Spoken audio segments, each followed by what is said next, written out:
What is going on, everybody? I am back today to talk about an independent comedy that was released last year that when I was looking at some people's like best of lists or like hidden gems of 2023, this was a movie that I saw pop up quite a few times. And I read the description for it. I hadn't seen a trailer yet, but I heard a lot of people in their reviews say it was an offbeat comedy with some supernatural elements thrown in, which I thought was a really interesting concept. So I wanted to jump in and watch this movie, and the film I'm going to be discussing with you today is The Civil Dead. The Civil Dead is directed by Clay Tatum. A misanthropic, struggling photographer just wants to watch TV and eat candy while his wife is out of town. But when a desperate old pal resurfaces, his plans are thwarted with spooky consequences. So as I said, I was very excited to watch this movie because I like the idea of the comedy with the supernatural elements thrown in. And I thought this movie was entertaining, but it's deeply flawed. And there are a lot of moments, and I was really charmed by it, but there's also a lot of moments that feel very unnecessary and that at times make it difficult to sit through. And I'll break that down completely when I tell you a little bit about the movie. So at the beginning of the film, we're introduced to Clay, played by director Clay Tatum, who is a struggling photographer living in this apartment with his wife. And we see very early on, he's not the most likable human being. He's kind of obnoxious, and he can't figure out what he wants to do next in his photography career. And he has a really hard time finding jobs and even contributing to the rent. And we see early on him and his wife having multiple conversations, and his wife is about to go out of town on a business trip, and she says, "Hey, when I'm gone, I really want you to take this time to like get out, try to work on a new project, do something for your career to build it up." And he's like, "Okay, fine, whatever."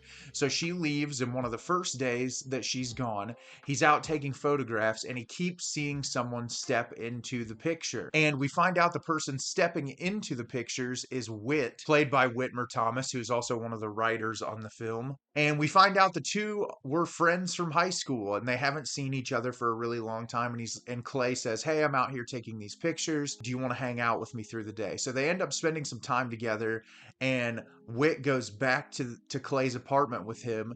And after having some conversations, we find out Whit is actually dead, and Clay is the only person on the planet who can see them. And so the entire film is us as an audience trying to figure out, why is Clay the only person able to see Whit, and Whit wanting to stick around Clay's house because no one else can see him, and he's miserable in his existence as a ghost. So as I said at the beginning of the review, I thought this movie was really entertaining, but I think it's incredibly flawed. I'll start out with the positives though. I really like our two lead performances. I think they both do a really great job playing these characters. Neither of them are very likable people, but I think that's what makes the movie so funny. Because they're both kind of unlikable, odd goofballs, it's really easy when they're delivering this very deadpan and silly dialogue to laugh really hard. There were some moments in this that I laughed so hard I almost cried at some of the dialogue delivery. And it's really witty and offbeat, and just like something about just the kind of lazy nature of the dialogue delivery gives a lot of indication as to who these characters are as people. And when we learn a little bit more about Whit's life, especially in the third act, it's really funny. It makes the movie even funnier. As far as like the cinematography and the visual presentation, it's a small indie film, but I do think they pay a lot of attention, especially to the setting and the framing of the cinematography, to make it an easy watch. I think that the visual presentation, the style, the incorporation of the soundtrack and the score, they did a really nice job, and it feels like a rough around the edges indie that has a lot of passion behind it. And I really liked the way they incorporated the supernatural element in it. It's never a scary movie, but it's like the supernatural element is incorporated to just create this really goofy, over the top concept. And I liked the way that they explored the supernatural element of it, because it's just like Clay is completely and totally inconvenienced that this guy is in his life where he doesn't seemingly want to be bothered bothered at all. He just wants to live his existence and go about his day to day. But that's when the problems start to arise. This movie is about an hour and 40 minutes long, and it's way too long. And about the first 20 minutes, it's incredibly charming and it's really funny. And it starts to get repetitive in a way that it feels like it overstays its welcome. There's a lot of scenes where the comedy doesn't necessarily land as strongly as it does early on in the film. And especially when we start getting towards the third act of the movie, I just kept wondering, where is this going to go and why is it taking so long to get there? And the third act is kind of a mess. I wasn't a huge fan of the way that the movie wrapped up, and I'm not 100% sure that there's a different way that it could have wrapped up, but it doesn't mean I have to like it. I really felt like it kind of just sped along and was like, okay, let's get this thing over with, which is unfortunate because I think they do a really good job building up these characters despite how unlikable they are at the beginning of the movie, that I think they could have given a much more satisfying end to the film. I think that, like, what happens, they're trying to make it comedic in a way while also being kind of thoughtful,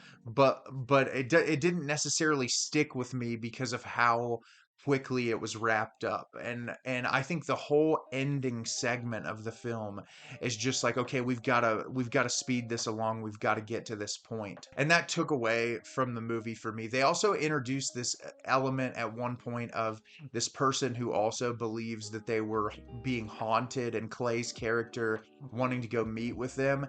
And I think if they would have expanded on that instead of the direction that they took with that character, it could have been a really interesting point in the film. But instead, it was just like subplot introduced to explore for maybe 5, 6 minutes of the movie to just get back to more of the same.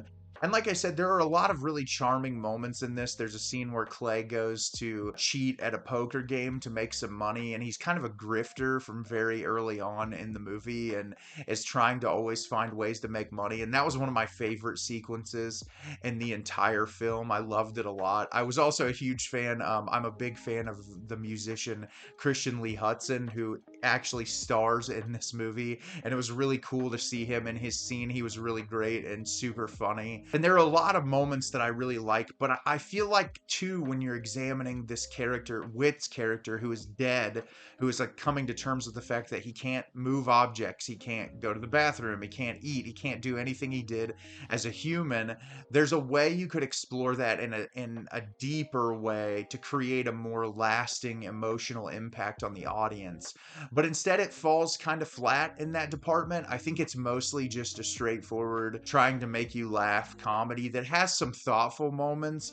But there's a lot of things I was thinking about as I was watching it that you could restructure the script to make the movie more impactful as a whole. But I was still entertained through most of it. And I'm not sure this would be like I highly recommend you go watch this movie, but if you're looking for an offbeat comedy that's a little bit different, that is not 100% perfect, you could find a lot worse than The Civil Dead. So have you seen The Civil Dead? Did you love it? Did you hate it? Leave me a comment down below and let me know what you thought. I thought this movie was entertaining. I think it's flawed, but it was still a lot of fun to watch. As always, if you can like the video and subscribe to the channel, helps me out a lot and lets me know the type of content you're looking for. I'm always putting out new material and look forward to getting more out for you in the near future. And as always, everyone, thank you so much for watching and have a great rest of your day.